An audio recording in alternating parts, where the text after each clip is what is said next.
At yun naman nung ano, isa pa nga pala, yung demanda sa kanyang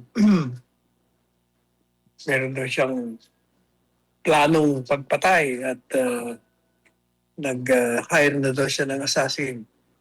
Alam po ninyo, kung titingnan ninyo, hindi naman yung sinabi na dahil galit siya.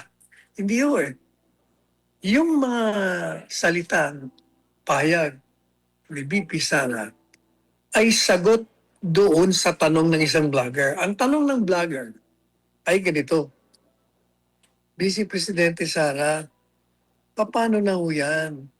Yung panganib sa buhay mo ay kitang-kita ho namin. Talagang pinaplanong kang tanggalin, patayin ng mga kalaban mo sa politika. Madalit sabi, yung vlogger was expressing fear, apprehension for the security and safety of the Vice President. Kaya ang sagot niya, huwag kang mag-alala, sabi niya.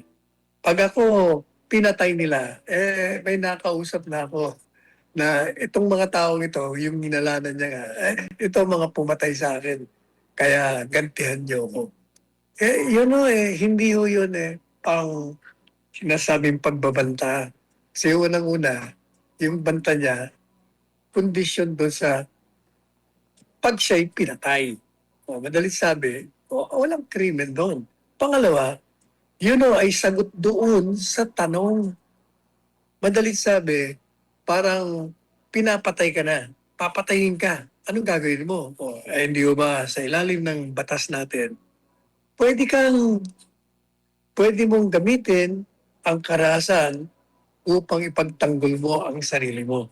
Sa akin pong pananaw, yung pahayag niya ay parang humihingi siya ng saklolo sa taong bayan. Sinasabi niya na ang aking pong buhay nanganganib at pinagpaplanuhan akong patayin. Gusto ko nang ipaalam sa inyo kung sino ang maaaring maging magiging mga kriminal, mga papatay sa akin, yung mga nasa likod ng pagpatay. Kaya kung maaari lang, bigyan niyo ko ng katarungan. Run after them. Gantihan niyo. Yun ang context doon.